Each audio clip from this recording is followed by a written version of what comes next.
Hello and welcome everyone.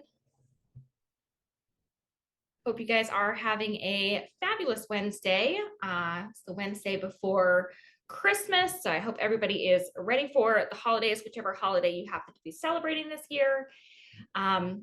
Excited for today's tips and tricks webinar because we're going to be going over kind of a year in review, and we're going to do a more condensed overview of everything that we've gone through over the course of this year in our tips and tricks webinars. So this will be great for anybody who just kind of wants to get the cliff notes, if you will, on everything that we've done this year. So we're going to be going over all of the 11 topics that we've gone over for this past year. So it's going to be a very jam-packed, if you will, tips and tricks webinar this month. So as always, I just want to let everyone know my name is Brandy and I am the support director here at Details. During the class, I do ask that everybody just keep your microphones muted. And of course, you can always put any of your questions into the chat. I have Miranda here on the call as well, so she'll be monitoring the chat. So if you have any questions, you can put those in there. And then as with every tips and tricks at the end, we'll open it up for any questions. I do just ask that any questions that you have pertain to the topics that we cover today. If you do have a question that does not pertain to the topics that we're covering today, please note that you can always at any time schedule a screen share meeting with a member of our support team, or you can call in and ask your questions that way as well. We are available to you during our office hours, which are going to be Monday through Friday from 9 a.m. to 5 p.m. Eastern Standard Time. All right, so I'm going to go ahead and jump in. The first thing that we're going to be covering today is actually going to be all of the different areas on our website that have different bits of information that are available to you as part of your subscription. So of course, when you pay for your subscription, you're paying for the access to Details itself, but you also get a bunch of other added benefits here as well. So most of those benefits are going to be listed here on our website. So anybody that does not know, our website is going to be info.detailsflowers.com, or you can also just type in detailsflowers.com and that will take you over to the website. On our page here, we have an about section where you can learn more about our team. If you want to see testimonials from other Details users, you can view that as well. Our press page, and then also our media. In the getting started, this is going to be for anybody who maybe has just started or have just started in the past couple of months. You're going to have information on signing up. So those people that haven't gotten started yet. The FAQ for beginners is going to be listed here as well. We have several different surveys that you can take, and these are going to be really important if you have some time to fill them out, because those are going to give us added information about your company so that we can better assist you as a customer of Details. And then you'll also find a link to join our Facebook group here. Our Facebook group has a bunch of different people on it, from our customers to people who are going to be customers in the future. And so you can go on there and ask questions of these other florists. You'll also have posts from our team that are going to be talking about upcoming events like webinars, master classes, events that we're going to be going to like Wedding MBA or the SEF annual convention. And so you can definitely learn more about just the happenings and details there in that Facebook group. Under the member benefits, you're also going to have training classes. So these are going to be the Details University classes. You may have already taken these if you've been with us for a little while. If you have not taken them, I highly recommend. It's just a very granular overview of the entire system, how to get started, and then also how to create an event from start to finish. Our tips and tricks webinars, so that's what we're doing now. But of course, if you go to this page, you'll be able to find the next tips and tricks webinar that's going to be happening. And you can also go back and watch previous tips and tricks. So today we're going to be doing, like I said, a general overview of everything. But if you want to go into those more granular classes, you can definitely rewatch those there as well. The master classes, so each month we host a master class with a different guest. Our one for January is going to be Willie Armellini, so highly recommend that you go ahead and join us for that one. Tutorial videos, so different videos on various areas of the site that you can learn more. And then FAQs for members. You can also learn about our different partners. So in your item galleries or on your cost page, you're going to see different wholesalers, growers, and suppliers that are listed, have their items listed, or that you can order from directly in the system. And if you ever want to learn more about those partners, you can come here. We also have other educators that you can learn about. So people like Holly Chapel. And then if you're ever interested in becoming a partner, maybe you have a wholesale side to your business, or maybe you want to be an influencer for us, you can definitely come here to become a partner as well. And then last, our blog is going to have all of the different blogs that we've ever written. You can go in there and search different topics. So whether that be conventions, or maybe you have questions about different features that we might have released, you can go here to that blog and check those out. All right, so our next topic is actually going to be authorized users. So we're going to head over to the main menu under settings, and then we're going to head over to authorized users. So in your account, you can add as many users as you'd like. When you want to add a team member, you're going to come to this authorized users page, and you can send a new team member invite here. From there, you're going to fill out their first, last name, and email, and then you're going to give them a role. Something to note is that the employees are only going to be able to access events that either you've assigned them to or that they've created themselves. Managers are going to be able to access any of the events within the system. And then the owners are going to be able to access anything in the system. And they're also going to be able to access pages like the subscription page to manage your subscription if you want to see next billing date or anything like that. And then also this authorized users page here as well, so you can send team member invites and remove users as needed. For anyone who's marked as an employee, you're also going to have this little option over here on the right-hand side, which is going to be privacy mode. For any employee, you can automatically put privacy mode on for them, which means that basically they're not going to see any of your back-end costs. What they're going to see is exactly what you would see as a client, the already marked up price. It's also not going to have any of the financial columns on the event list. So things like grand totals, sales tax, subtotals, any of that information is all going to be hidden for them. So just so you know that that option exists there. And then down at the bottom here, you're going to have any of the invited users that you've previously had in the system, when they claimed that. If you have an outstanding user that you've invited, you're also going to be able to update their expiration days. So traditionally, when you send an invitation, it will expire after 3 days. But if you want to extend that to a larger number of days, or maybe it's reached that 0 and you just want to reactivate the 3 days, you can do that here as well.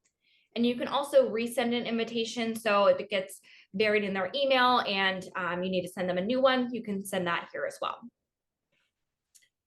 All right, fabulous. So next we're going to head over into our event list. We've still got a couple people joining. For everybody just joining, welcome. We're going to be going over all of the 11 topics that we've gone through over the course of the year.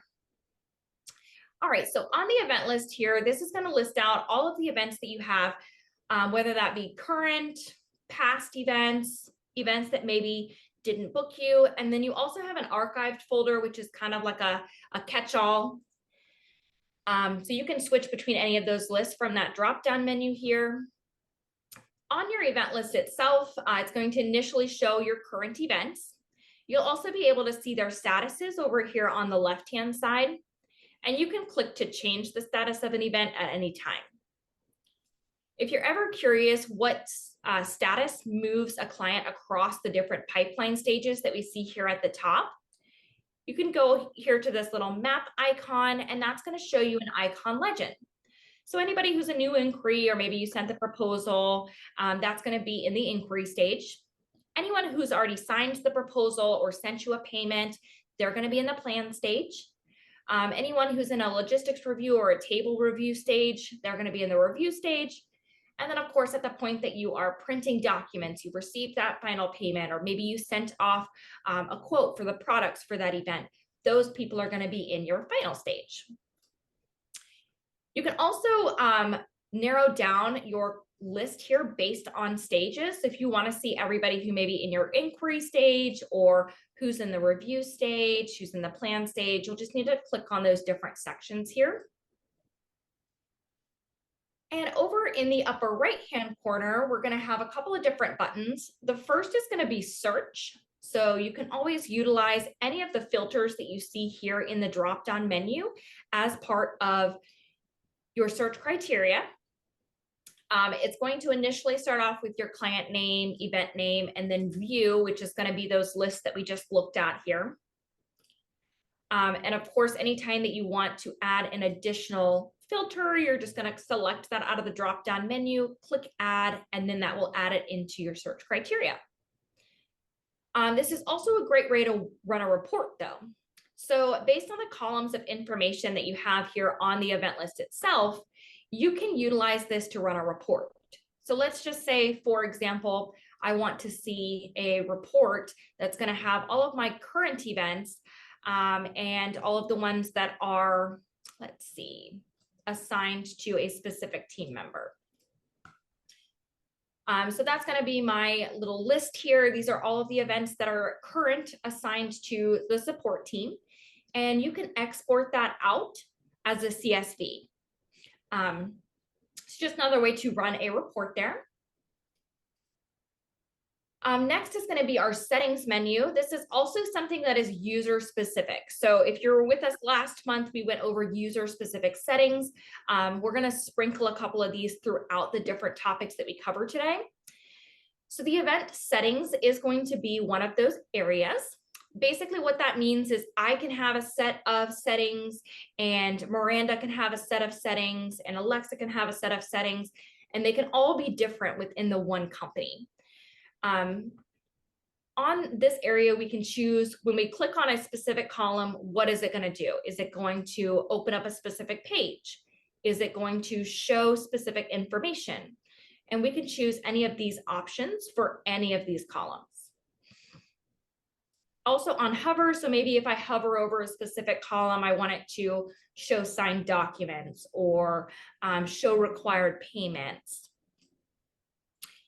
And then I have a sticky column, which basically means that that column is going to follow me as I move across the event list. So we'll see that in action in just a moment when we close this box.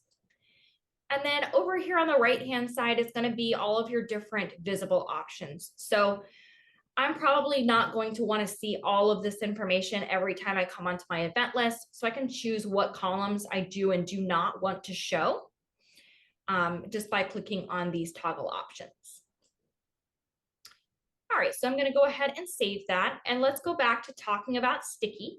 Right now I have my creation date set as a sticky column. And you'll see that as I scroll over, it's just going to follow me all the way to the end. All right, fabulous. So next we're going to head over into our main menu here, and we're going to go into the form list. So for anybody that doesn't know, Details has an added feature that you can put onto your subscription. It's called the Form Builder, and this will allow you to create different forms. And those forms can be sent to a client, or you can host them on your website. And basically the most popular form is actually going to be our intake form. So when you go to create a new form, you get to name it. You can also choose if you want that to automatically create an event anytime you receive a submission. So let's say, for example, I have that intake form. That client fills out their name, date, where they're having their event, their Pinterest page, things like that. It can take that data and just automatically dump it into an event. So it's going to cut down on the manual entry that you have to do here in Details. You can also choose if you want this to allow for multiple submissions, meaning if somebody fills it out today, do I want them to be able to go in and fill it out again tomorrow? And then you can also set open and close dates. Something like an intake form is probably not going to have a close date, but maybe you're making something like a feedback survey and you're sending that out for this week to see who's going to fill that out and get those responses, but it's going to end at the end of the week. In that case, you might want to put a close date on that. You can also automatically create an event name for this particular form every time it's filled out. The best way that you can do that is actually going to be if you utilize tokens. For anybody who's not familiar with tokens, basically they are a bit of information that you can add into specific areas like your contract terms or your proposal, and it will fill in information pertaining to, let's say, the client's name or the event date or their next payment, and automatically filter those into specific areas. In this case, it's going to filter that information into the event name of whatever event is automatically created from this form. So I might do the client name, or I might also do, let's say, reception location. And then every time I start an event, whatever that client's name and reception location is, it's automatically going to be my event name. If you're curious about all of the different options that we offer, you can click on this personalize button here in the top right-hand corner, and that's going to give you an article with all of the different token options that you can utilize. If you have a subdomain, which is another feature that you can add to your account, basically it allows you to customize or brand the links for your proposals, your invoices, and also for your forms. If you have that feature, then you have an option here for a form URL slug. What is a slug? Basically, it's just the continuation of a URL. So for example, I don't know if you guys can see it, it'd probably be pretty small for you guys, but at the top of the screen, my URL is details.flowers/forms. The /forms part is the slug.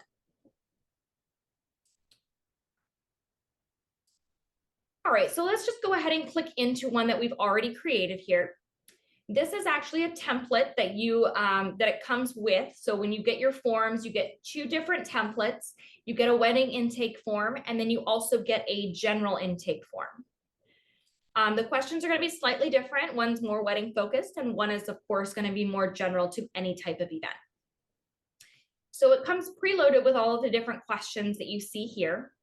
Any of these questions can be edited. So for example, on the reception start time, if I click on this little adjustable icon here, I can change my field names or labels. I can also choose if I want that to be a required field or not. And then I can also choose where I want this information to be mapped into the event. So since this is a time input, I'm going to get options like the ceremony start time, photographer start, bouquet delivery time, and things like that. And then whenever your client fills out this particular question, it's going to filter into that field on the event itself. Also on this, as I said, this is going to be a template, but if you want to adjust anything about this form, like the background or maybe the colors for your different fonts or field boxes, in the menu option in the top right-hand corner, you're going to have form defaults where you can adjust things like the background images, the colors of your different input fields or buttons. So the buttons at the bottom where your client can submit the form, you can customize the color there. Your picker default, so that's going to be things like your date picker, your time picker. You can choose a custom color there. And then you'll also be able to adjust the fonts. The fonts that you see here are going to be the same font options that we have on our proposal. So anything that you're already using on your proposal will have an option here as well. The different components, which are going to be the individual questions and fields, you can put in padding. You can also add margins or a border style around any of these. And then, of course, you can choose your maximum height of that component itself. And then, of course, it's going to ask you if you want to apply these settings to all of the current pages and all of the current components. In this case, I'm going to go with no. Since we are going to be doing kind of a condensed version today, we're not going to be going over every option that's on the form. But once you're done with filling out all of the different information that you have here, you're going to click on that save button at the bottom, and you're going to save this as a new version. The version control that you see here is going to be the exact same setup that we see on the worksheet. So you're just going to put in a description. So maybe this is going to be my first draft, and I can save that. Also, like the worksheet, in your menu over here, you have a load version option, so you can go back and forth between versions. But also like the worksheet, when you save, you have an option to save this as a template. So maybe this is your intake form template. And then of course you can put in a description there and save that. And then in your menu, you have that load template option as well. When you click the preview button at the bottom, you're going to be able to see the form exactly as your client will see it. And then in the top right-hand corner, you're going to be able to see this as if they were viewing it on a desktop, on a tablet, and then on a phone. Going back over to our form list area, once your client does submit a response, if you have it set to automatically create an event, it will do that and you'll see that on your event list. But you can also come into the responses column and click on that number to view all of the different times that your client has responded. And then for each one of those, you can click in to see what their responses were. Was it a required field? Where is it going to map to in the event? And then of course you can export or print that information up here at the top as well. Under your client and event area, you're also going to have a clickable client name, and that's going to take you directly into the client info page, or a clickable event name, and that's going to bring you directly into the event itself that was created from this submission. All right, moving back over into the event list, our next section is going to be the inspiration gallery. So I'm going to head over into an event, and I'm going to go into the inspiration gallery here. So earlier this year, maybe it was late last year, we implemented the ability to create collections here in the inspiration gallery, but we also added the ability to put things like tags or descriptions onto these as well. So for example, I'm just going to click on this one here. On this box, I can give my inspiration photo a name. I can categorize it just like I can in the item and recipe galleries, give it a description. I can associate colors with this particular photo, tags. So I can add in tags. So maybe I want to put in hydrangea, or maybe I want to put in peach, or anything like that. I can go in and put those different tags on it. And then you can also associate alternate text and an attribution here as well. The best part about adding all of that information for those inspiration photos is actually going to be so that you can search by them.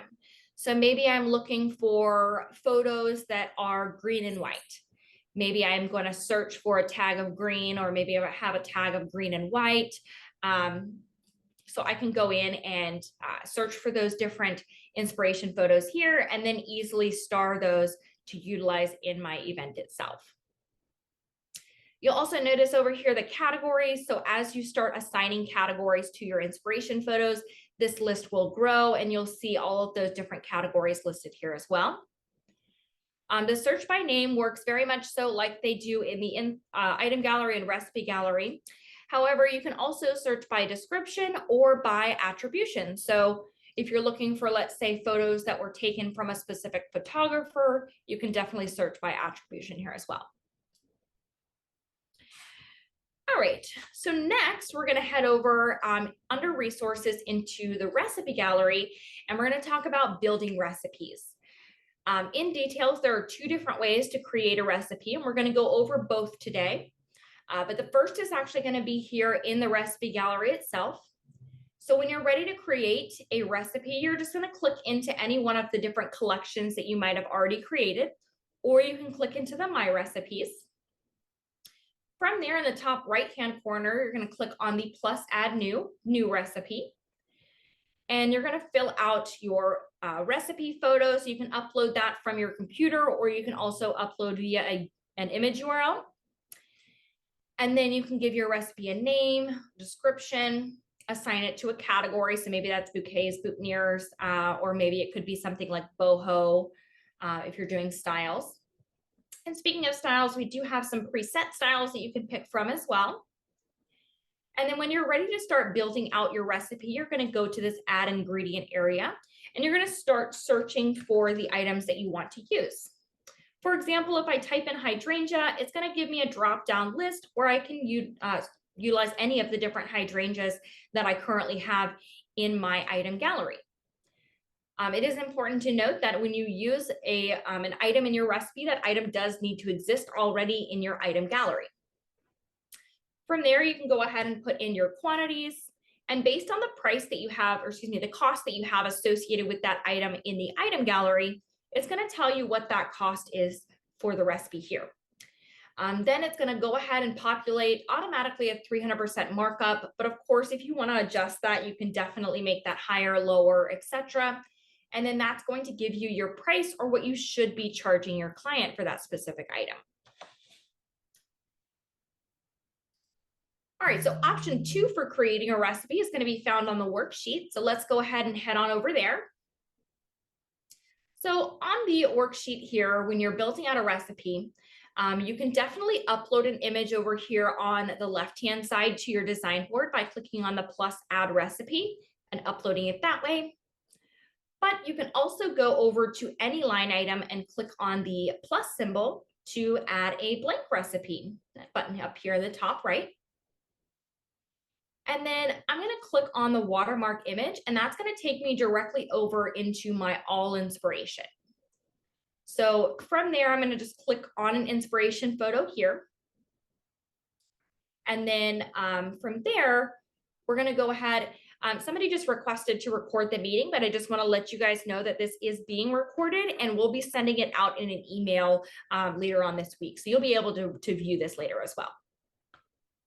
All right, so from there, you can just drag and drop your items over from the left-hand side over onto the recipe itself. So I'm just gonna grab a couple of different items here. And you'll notice that as you start building out this recipe, based on your quantities, it's gonna tell you the cost of that, your markup, and then of course, what you should be charging your client for that specific recipe.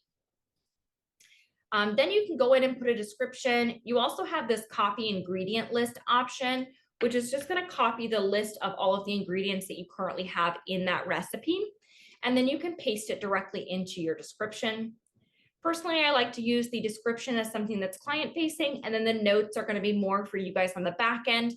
Both the description and notes will show up on both the proposal and also on your recipe PDF, which is going to be the document you print out when you're starting to build out these recipes.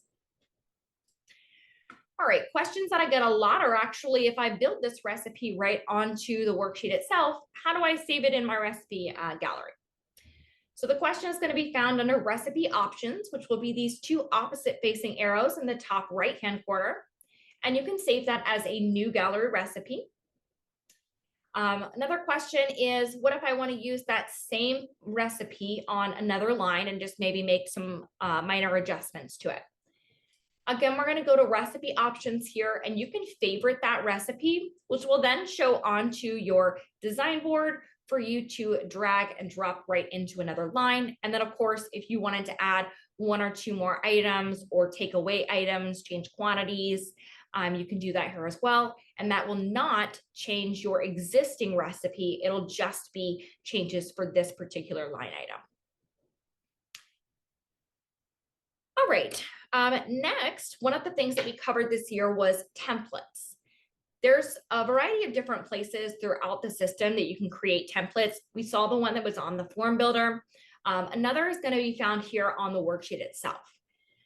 So when I talk about templates, I always like to mention that templates can be a bare bones, just sections and line items with titles, no recipes, no quantities, anything like that. For example, would be if I had like a corporate template or a funeral template and a wedding template, and they all have different sections and line items that are named differently. So I might save that as a complete template here, just name that funeral template, etc. But you can also make templates of a fully made event. So for example, maybe this is going to be my wildflower or spring template, and I can go in there and I can name this spring template, put in a description, tags, and then save that. And then next time somebody comes in with the same or a similar style for their event, I can load that template in. It's going to populate all of my recipes, quantities, markups, fees, anything that was on my worksheet at the time. And then of course, maybe this bride likes dahlias, but this other bride doesn't. Maybe we're just swapping out a couple of items here and there, but we're not reinventing the wheel. And when you're ready to load that template into a new event, you're going to go onto the worksheet of that new event, and you can go up to your options under load template, and you'll see all of the different templates that you might have previously saved, and you can load that right in. Once you've loaded that template, I always just like to recommend that you go to the favorite all items, which is basically going to take any item that you've already used on that worksheet and one-click favorite it over onto your design board. So you don't have to go back and get those items again. You'll just click favorite items and it'll move all of those items automatically over onto your design board. All right, so next we're going to head over into our financials and we're going to talk about invoicing. So a couple months ago, we have implemented some additional invoicing options.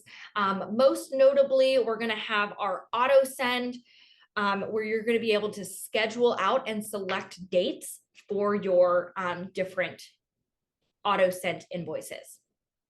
So on this page here at the bottom, you're going to be able to select that schedule button.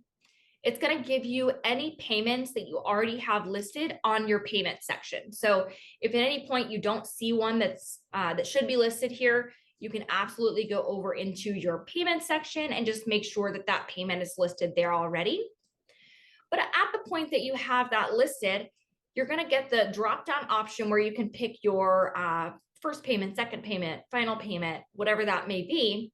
And then you can choose if you want their reminder to be sent out maybe 3 days before it's due, or maybe I'm going to do it a week before, and then I'm also going to do another one 2 days before or 1 day before. But in addition to that, I can also set ones for after the due date has passed. So let's just say, for example, I have this payment, it's due on June 25th of 2024. On June 26th or 27th, they still haven't paid. And the system will look to basically see if that payment has been logged via the details invoicing or whether you've manually logged it. But then if it hasn't been made, it's going to go ahead and send another email 2 days after the payment is due. Hey, your payment's due. Click here to make that payment. And you can do this for any of the payments that you have listed out for that specific event. Another great thing about this is you can customize what those emails say. So right here in the change email content area, you can go in, it's also called email settings up here at the top navigation. And you're going to be able to see your invoice ready email, what's sent to them when their invoice is ready to be paid, who's it coming from, if they choose to respond to that email, where is it going to go? And then you can also change out things like your subject line, your heading, your subheading, and then the body of this email. You'll also have an invoice thank you email. Once a payment has been made, it's going to go ahead and send them an automated email just thanking them for making that payment. For anybody who maybe is sitting there saying, I don't have this option, I've never seen this in my life. If you are not connected with our invoicing, you will not have these options. You will have the proposal ready email, which is going to be our newest feature where you can send the proposal directly from details through a send now button that's found on the proposal itself. And again, you're going to be able to have those same customization options for that email, but you'll only see the proposal ready email at this time unless you are connected with our invoicing. But the best part about this feature, in my opinion, is the email list feature. So the email list is going to allow you to see anytime an email has been sent, whether that be an invoicing email, a thank you email, a proposal email, whatever email, it's all going to live right here. On this page, you're also going to be able to see, was it successfully sent? Did it get delivered? Did it bounce or encounter any errors? How many times did they click this email? Did they even open it? And if they opened it, when did they open it? When did they click on it? All of that information is going to be found right here on this email list page. So you're going to be able to have all of this analytics and track that information. Additionally, you can go up here to the top right-hand corner and see an export button. So if you ever want to just export your list of emails for a specific client, see what's been sent and things like that, you can export that from here as well. All right, so moving on to our next area, which is going to be our contracts. So in your basic company settings, you would have set up a default set of contract terms. The system does come preloaded with contract terms, so you may be using those, or you may have entered one that was all your own. That contract is going to populate into the event terms area anytime you start a new event. However, we know that just like no two weddings are the same, probably maybe more than two, but not every contract is going to be exactly the same. So for example, I work at a venue and that venue requires me to have this clause in my contract. I don't need that in my everyday contract, but I do need it for anybody who's going to work at this venue. So what I'm going to do in that case, for the first person that happens to have an event at that venue, I'm going to go all the way down to that event list and I'm going to go into add a new term and I'm going to put that clause right here. From there, I'm going to go ahead and click that save button. But then once I have in the top right-hand corner in the menu, I can save this as a template. So I'm going to name that template. Maybe it's going to be the Hilton Oceanfront Resort. And that's the template. Anytime that I have an event that's at that venue, I'm going to load this contract in. And the way that I'm going to do that, again, is going to be through the menu, and I can just load template and pick any of those options. Also going back, and though I hope this never happens again, we had a lot of people that during COVID had to put extra stuff into their contract terms. Specifically, maybe it's a clause that was only applicable to that point in time. And in that case, you could have gone in to create a specific COVID clause that was added into your contract terms that you use during the duration of, let's say, the height of COVID. Maybe you don't need that anymore. Maybe you still have it, but maybe it's some other thing that comes along that maybe you have to have it for this specific season or time, but it's not something you're going to use all the time. Again, you can create a template for that. All right, so next, heading over into our proposal, and our final template area is going to be on the proposal. Something that not a lot of people know about, or let's say are utilizing, is going to be proposal templates. So we're making templates for our worksheets, we're making templates for our contracts, forms, whatever it happens to be, but we're not using the proposal templates. Highly recommend, especially if it's something like, I've got this theme of wedding that everybody in always is wanting right now. It's the popular thing, it's the theme, it's, you know, the trend for 2024, and we've got that event and it's in a worksheet. Fabulous, right? So why not make a pre-made proposal? Maybe we don't want all of our proposals to be exactly the same, and that's perfectly fine, but it's going to preload with these set of photos. It's going to preload with on the concept page, it's going to have my floral inspiration. It's going to have this event inspiration. Probably going to change my overall feeling from one person to another. Maybe even I'm going to change out a couple of those inspiration photos, and so they're not always all the same. Maybe I'm going to change out my floral inspiration to be something else if that person is the one that doesn't like, carnations or dahlias or ranunculus. And so maybe I change out some of those. But again, overall, we're not reinventing the wheel. So what we're going to do is, once we have our first proposal of that type made out, we're going to go up to the menu option here, and we're going to save as. Same as all of the other areas, we're going to save this as a proposal template. And again, maybe I'm going to put this in as my spring wedding, and I'm going to go ahead and save that. So then let's just say somebody walks in and they want the spring wedding. I've done it before. No big deal, right? And they're also at the Hilton Oceanfront. So what I'm going to do is I'm going to create a new event, fill out their details, or maybe that details was filled out already because they have the form builder and it automatically put that information in.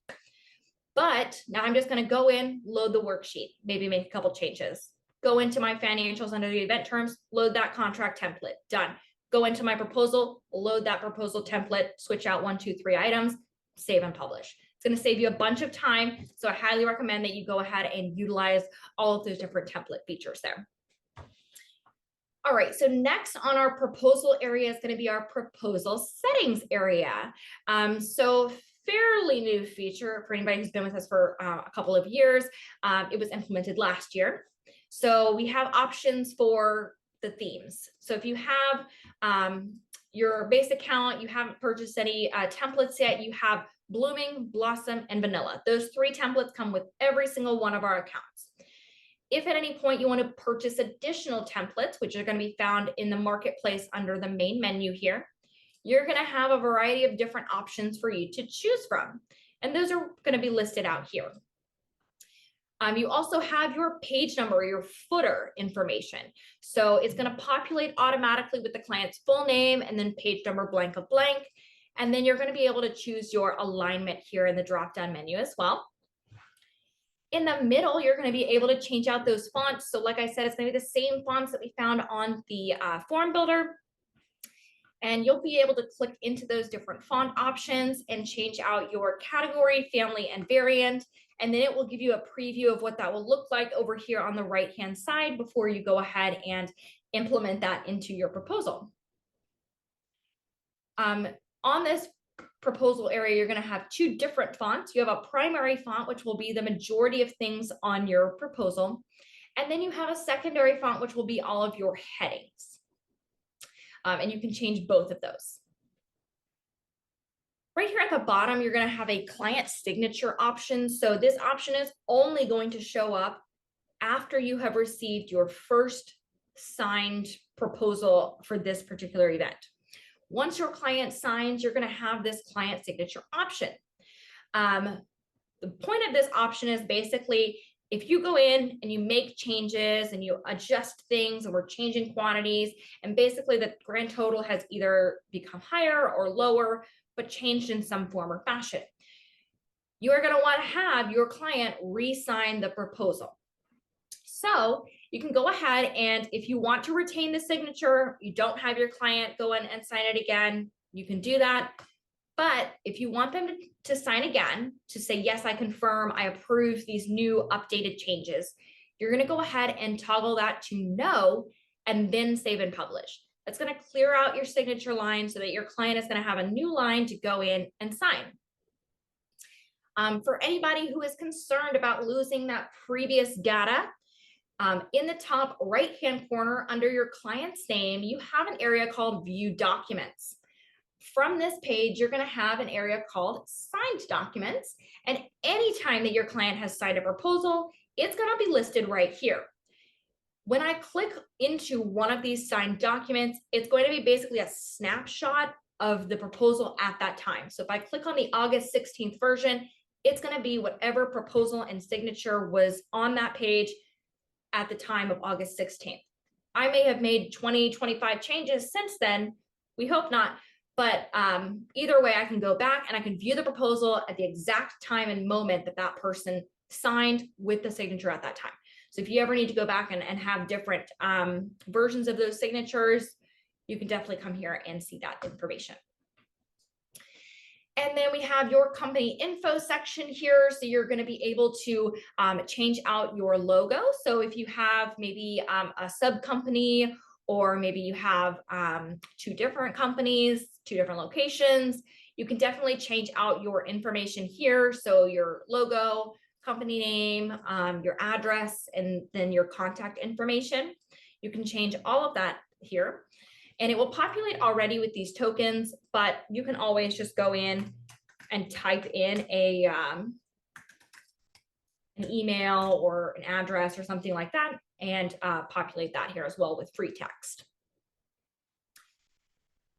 All right, so next we're going to head over into our cost page. So if you're not utilizing the cost page, which I find more people that I would care to count not using the cost page, highly recommend that you use the cost page. This page is very, very, very important. So on this page, it's going to list out every item that you are using in your entire event. So Right now I've only used Blooms and Greenery, but it's going to have vases and rentals, linens, hard goods, miscellaneous products, any of that. It's going to all be listed right here on this page. This page is going to be utilized as your order sheet. So it's going to tell you how many of each of these products you need, what you were estimated to spend per stem, and then your estimated total here. From there, at the top, you can order from any of our partnered wholesalers. For example, if I go into order from JetFresh, I can choose which of the items, if any, I want to request a quote for, add those items. I can adjust my ask quantity. I'm probably not getting 2 stems of anything. And then you can, of course, also adjust your ask price per stem here as well. And then once you're done, you're just going to save and send that off. You'll also be able to message back and forth between yourself and the wholesaler, and it'll have that running message right here. Over on the quote activity log, you're going to be able to see when that wholesaler has gone in, if they've made adjustments, when they send out the quote, and things like that. All right, so going back over to the cost page, once you have ordered your product, whether that be internally or if you've downloaded the CSV or printed the table, then you can come in here and put what you actually ordered and your actual stem cost. This is very important because it's going to allow you to track the different changes in pricing. So for example, maybe I quoted that at $2, but I really got it for $2.20, or maybe vice versa, I quoted 2.5, but I actually got it for $2. Down below, it's going to tell you what you were estimated to spend versus what you actually spent, and then how much you were under or over by. But that is not the most important part. So if I click on any one of these items, I have this option called More Details. And on this page, it's going to show you your order history and your event history. So the event history is what you actually put onto your worksheet itself. And then, of course, you have your order history, where you can see, well, December 20th, I got it for $265, but in December 15th of 2021, I paid $275. So I'm actually paying less this year. But you can go in and you can see all of those different numbers and who you ordered it by. So if you're entering who you ordered that product by, which is going to be found under the plus symbol under add supplier, and then you can type in your supplier here. That's also going to show up here. So you can see, you know, how many times you've bought from Flower Market or Cut Flowers. And all of that data is going to be here. It's also going to have an average up here. So you'll be able to see like what you're averaging to quoting to people, what you're averaging actually ordering. And then let's just say, for example, I was consistently seeing it at that 270, 275, but now all of a sudden it's dropped and I've got it at 265. Maybe I want to go in and change that default cost. Maybe I want to go ahead and just keep it at the 270. But either way, great analytics to track. And if you're not using the cost page, you do not get those analytics. So make sure that you're filling out your cost page and utilizing this area. All right, so the last section that we're going to go over today is going to be under the profile icon on the top right under My Account. So this is another user-specific area. Each user can come here and they'll be able to adjust, let's say, their first and last name, the email address that they use to log in, your time zone. So maybe you have somebody that's working remote that's a different time zone than you. If you want to change your password here. You also have an option for worksheet autosave. So if you want to turn that on, that will be on a per user basis. So if you just turn it on, that does not turn it on for everybody else in your company. But basically what that will do is it will save every 15 seconds after you've made a change on the worksheet. If you turn on the worksheet autosave, I do still highly recommend that when you're done for the day or done, maybe for the hour or so, you still go in and save a version. That way you can still go back and forth between versions. And our newest addition here is going to be our calendar holidays. So on the event list, also on the form builder, when you are selecting different dates for your events, you'll notice that it has popular holidays listed there as well. So you can list US holidays, Australian holidays, Canadian holidays, and UK holidays now. So for example, if you are based in the UK, the US holidays are not really going to be relevant to you. So you can go ahead and put UK holidays. That way it's going to show up with the holidays that the UK normally celebrates. All right. And that's going to conclude our year in review. Like I said, these are really just going to be a brief overview of all of these topics. So if you want to learn more about anything that we went over today, definitely go ahead and you can rewatch the full webinars, or you can always go into our support center, which is going to be found under the main menu under support center, and you can search for any one of the topics that we went over today. All right, but I am going to go ahead and open the floor. So if anybody has any questions that they want to answer, you can put it in the chat, or you could turn on your mics and ask them here as well. And I'll give that just a couple of minutes here, see if anybody wants to put in any questions. While we wait, though, I do just want to mention that this course is going to be recorded. So if you want to rewatch this at any point, we will be sending out the recap video, so you can watch it as many times as you like. And we're also going to go in and put in our overall year in review of features that have been implemented this year, events we went to, master classes we hosted, and a bunch of other stuff like that.